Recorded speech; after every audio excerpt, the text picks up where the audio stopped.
Okay guys, I'm here with my dad, and we're going to be talking to you about the Sony Action Cam, in particular the AS100V. And now I'm going to give the floor to my dad, and he's going to go ahead and explain the trip that he just did with the Sony Action Cam. Okay, I left California and went south, and then I crossed into the Republic of Mexico, rode down to Ensenada, and basically rode all the way down to the tip of Baja California, came back up to La Paz, and I went across from La Paz to Topolobampo by ferry, and then from Topolobampo I went down to Los Mochis, then Mazatlan, then I cut across on Espinazo del Diablo, the Devil's Spine, over to Durango, then I went north up to Hidalgo de Parral in Chihuahua, and then I went west to the Copper Canyon, Barranca del Cobre in Chihuahua.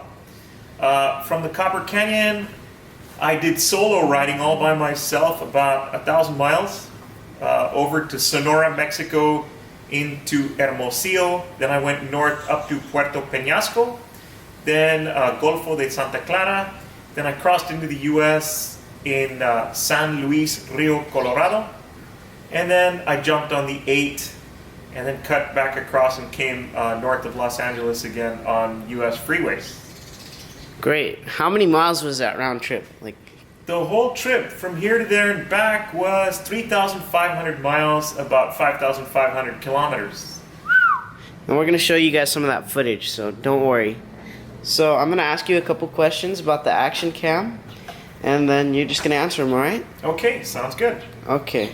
So did the Action Cam meet or exceed your expectations? And you can talk about the pros and the cons. Okay, definitely this Sony Action Cam, the AS100V exceeded my expectations, definitely. A lot of the pros would be the compact design, its streamlined aerodynamics, the fact that it had a very wide-angle lens on it. It had very low light capabilities.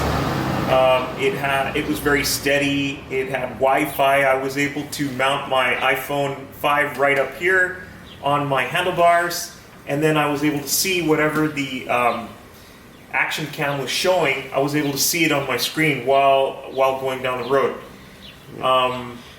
And it was good for you because it comes with built-in automatic image stabilization, so on your motorcycle it was bumpy, and that was a good thing for you.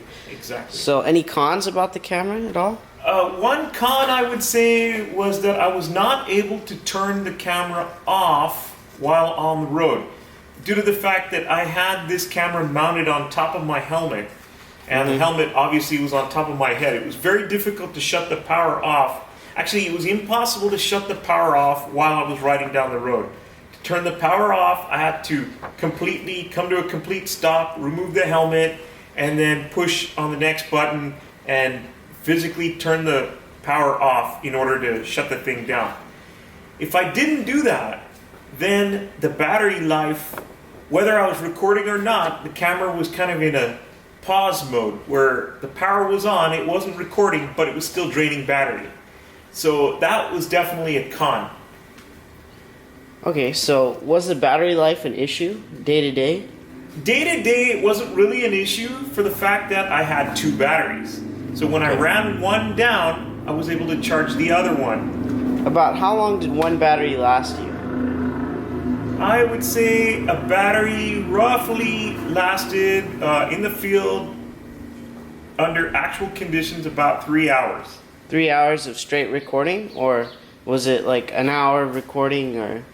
About, I would say 2 hours or so, about 2 hours and 20 minutes of actual recording, and maybe about 40 minutes of standby time. Okay, that's good. And just for you numbers guys, that's a 1240 milliamp battery, and you were shooting at 1080p at 30 frames per second, because I set it to that. Okay, so the next question. Was the camera a hassle when you weren't using it? No, the camera was definitely not a hassle when I wasn't using it, provided the power was off.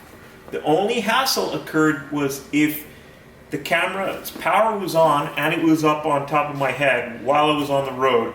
The only hassle was shutting the power completely off, because that required me to come to a complete stop and physically push the buttons and turn it off. The only hassle, in my opinion, with this entire camera is while you're riding the motorcycle or while you're riding a bicycle, yes, you'd have to physically come to a complete halt to turn it off.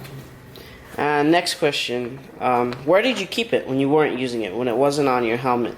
When it wasn't on my helmet, it was right here in my tank bag. I've got a tank-mounted bag right here, which can be removed. It's unzipped. You can zip it or zip it on, zip it off, and take it with you. But it was stored in this Samsonite. It's a little bag, yeah. This little Samsonite bag. It was stored in here along with other accessories and the extra battery and a cable, and it was stored in this bag, and then this bag was inside my tank bag, which was zipped up like so when it wasn't being used, or when it was being charged up, because I have a 12 volt accessory outlet right here, and I was able to charge it up while riding. Cool. So which mounts did you use? So you were talking about the helmet already, so did you use another mount? I also used a flat mount, which is located back here, and I was able to point it backwards to film behind me. I was also able to point it forwards to film, my side and the side of the bike and a part of the road. So I could get forward shots or backward shots, and this was the flat mount. Okay. The curved mount that comes with the camera was mounted on the top of the helmet, and unfortunately that's not available for you to look at this time. Okay. So anything that you would like out of this camera, like a next generation that would, or really, because they haven't changed the camera much, would there be anything that you would personally like to see as to better your experience, and any closing remarks about the camera? Okay, it's an excellent camera. I would definitely buy another one if mine got stolen right now, or if it melted in the sun or something like that. Would I buy another one right now? Yes, absolutely. If I could have a word with the engineers, I would ask the engineers to please make another button on the side of the camera to completely power it off. That way, somebody like myself, who's on the road with the helmet up on, with the camera up on the top of the helmet, would be able to shut the power completely off while on the road. If it had a button on the left side, that would be even better, because I could be, going at 60 miles an hour, then I could shut the power off with the left hand. Okay, cool. Thank you so much, Dad. I appreciate it. One thing we forgot to mention is that we kept the camera outside of the case. Just like you saw my dad was holding it, that's how most of these shots were filmed. So outside of the waterproof protective case.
secciones del camino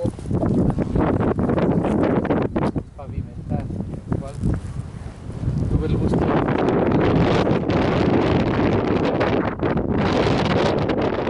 le llaman el cerro del pastel. Para la cámara ahora.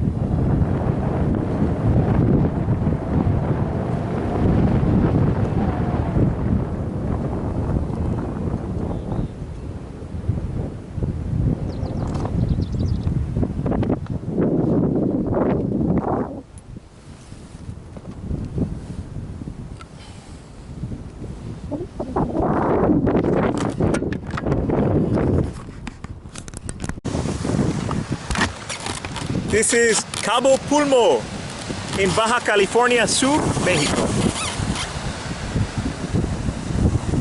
And I rode to paradise on my motorcycle. That's it.